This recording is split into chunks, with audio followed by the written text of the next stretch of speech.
Bonjour et bienvenue dans les 4V, Emmanuel Vargon. Vous êtes donc depuis le mois d'août la nouvelle présidente de la CRE, comme on dit, la Commission de régulation de l'énergie.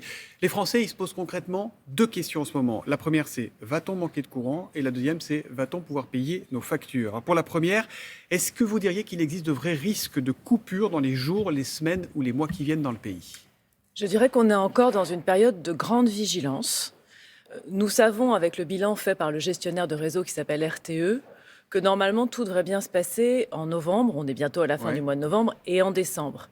On a une vigilance importante en janvier et février, qui est liée au fait que les centrales d'EDF reviennent progressivement seulement sur le réseau. Alors la bonne nouvelle, c'est que la consommation a un petit peu baissé. On constate une baisse de la consommation d'électricité d'environ 5 à 6%. Et c'est vrai qu'il ne fait pas encore très froid. Et donc, on ne peut rien exclure en janvier et en février, d'où très grande vigilance et mobilisation. Vous parliez de la grande faiblesse de nos réacteurs nucléaires. Hier encore, 24 de nos 56 réacteurs étaient à l'arrêt. Est-ce que vous savez quand ils vont reprendre du service? Alors, Il y a eu des engagements qui ont été pris pour fin décembre. Est-ce qu'ils seront tenus? Alors, EDF a un planning de remise en production de ses réacteurs et l'actualise régulièrement. Donc aujourd'hui, le planning, il est entre décembre, janvier et février pour les derniers réacteurs. Et c'est ce qui explique que c'est potentiellement un peu tendu en janvier et février. Après, EDF a déjà décalé son planning plusieurs fois parce que, évidemment, dans la réalité, des travaux peuvent se décaler légèrement. Et donc tout ça dépendra d'est-ce qu'EDF tient le planning tel qu'il est aujourd'hui public. Ou est-ce qu'on aura des nouveaux décalages? Si on a des nouveaux décalages, ce sera plus tendu, forcément. C'est un sujet d'inquiétude pour vous aujourd'hui ou pas, ça? C'est en tout cas un sujet de grande vigilance et de mobilisation, parce que si on a un risque de difficulté sur le réseau, RTE, le gestionnaire, émettra un signal qui s'appelle éco-watt rouge, en nous disant à tous... Les petits éco-watts qu'on voit nous dans la météo, le vert quand il n'y a pas de problème, orange ou rouge. En nous disant à tous, attention, demain ou après-demain, ça risque d'être très difficile. Là, si nous sommes tous particulièrement mobilisés, le chauffage au minimum, pas faire tourner les appareils aux heures de pointe. On a une chance que ça se passe bien quand même. On n'a pas de garantie quand même. J'entends votre inquiétude dans votre voix, Emmanuel Vargon. En tout cas, on ne peut pas exclure la nécessité d'avoir ce qu'on appelle des délestages, c'est-à-dire des coupures ciblées. Alors, comment ça se passe? Elles sont ciblées. Comment ça se passe, une coupure d'électricité, justement? C'est quoi? Comment on fait une coupure ciblée? Comment on fait pour ne pas arrêter tous les trains? Comment on fait pour ne pas couper dans les chambres d'hôpitaux? Comment on fait pour ne pas couper chez les personnes qui sont médicalisées à domicile? Comment ça se passe? Alors d'abord, il y a un point que je voudrais vraiment souligner qui est rassurant, c'est qu'on n'a pas de risque de blackout. Le blackout, c'est tout saute, la panne totale, pas gérée, et on ne sait pas combien de temps ça prend. Il y a zéro risque là-dessus. Il n'y a pas de risque là-dessus. Ce qui peut se produire quand on a un signal de grande tension, on va demander à tout le monde de baisser la consommation. Si malgré tout c'est difficile, il peut y avoir des coupures ciblées. Elles sont par zone tournante, par zone de 200 000 habitants, tournante, 2 heures maximum. Et chaque préfet identifie avec les élus locaux, avec les gestionnaires de réseau, RTE et Enedis, les zones dans lesquelles on ne peut pas couper parce qu'il y a un hôpital ou un centre stratégique ou autre. Et donc c'est fait de façon très fine et les choses sont préparées. Néanmoins, on n'est pas obligé d'en arriver là. On ne peut pas dire aujourd'hui qu'on est sûr que ça ne se produira pas, d'où la vigilance. Mais on saura l'éviter si chacun y met un peu de bonne volonté aussi. C'est vrai aussi pour les entreprises, pour les collectivités. On va y venir aux entreprises. Il y a l'électricité, mais il y a aussi le gaz. Où on en est de nos réserves aujourd'hui? Est-ce que vous avez une inquiétude sur le sujet? Ou est-ce que là, on nous disait il y a quelques jours que les cuves étaient pleines, hein, c'est ça? Alors, on a réussi à remplir nos stockages à 100% ou à quelques fractions de pourcentage près. Et nos stockages représentent en gros un quart de notre consommation annuelle. Donc maintenant, ils commencent à baisser, bien sûr, puisqu'on commence à les utiliser. Je n'ai pas le chiffre exact, mais en tout cas, on n'est pas inquiet sur le gaz. Le gaz continue à arriver, le GNL, le gaz liquéfié, continue à arriver dans nos terminaux méthaniers. D'ailleurs, on en exporte vers l'Allemagne en ce moment, on devient un pays de transit vers l'Allemagne, et on n'est pas inquiet sur le gaz. Il n'y a pas de raison qu'on ait des difficultés en gaz cet hiver. Alors, on n'a pas raison sur la quantité et le volume, il y a des inquiétudes sur le prix, et on en vient donc à la seconde question que se posent tous les Français, c'est tout ça, combien ça va me coûter, combien je vais payer? Pour le gaz comme pour l'électricité, on rappelle la règle, il y a un bouclier tarifaire, bouclier qui sera une hausse plafonnée à 15% pour le gaz comme pour l'électricité à partir du 1er janvier. Ce plafond, on sait qu'il va rester valable toute l'année 2023 pour l'électricité. Pour le gaz, ça s'arrête en juin, qu'est-ce qui se passe après? Alors, d'abord, ce plafond, il est à partir des tarifs réglementés. Donc, on a des tarifs réglementés qui avaient été gelés déjà l'année dernière et qui vont monter d'un cran, plus 15%.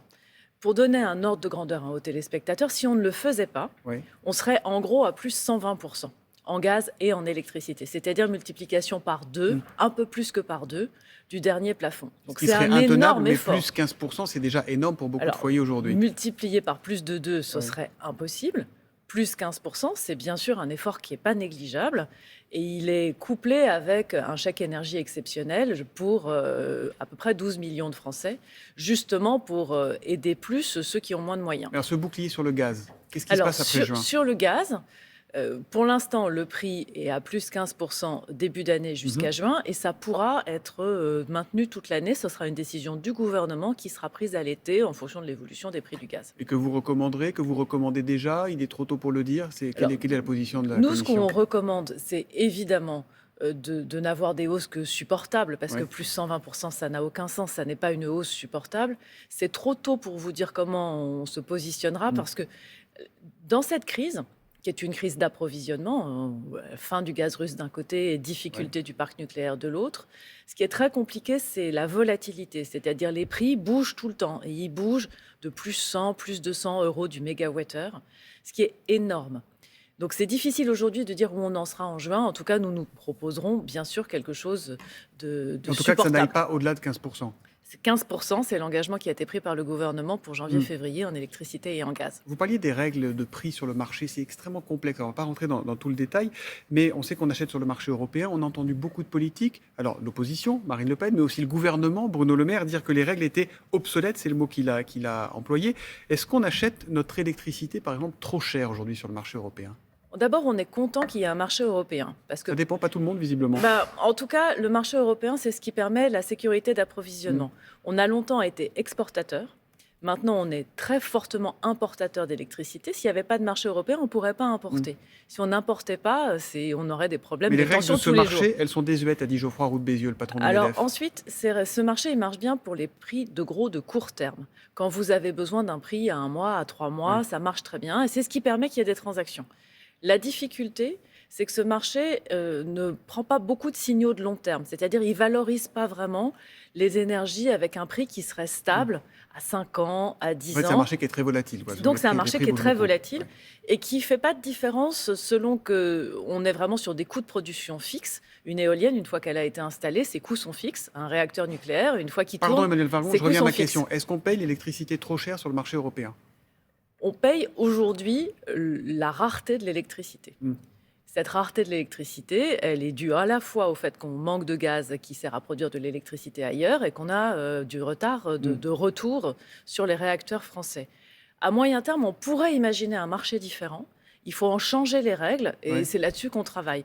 Donc à moyen terme, on pourrait se dire qu'on paiera l'électricité moins cher que les prix de toute façon trop élevés qui sont arrivés aujourd'hui.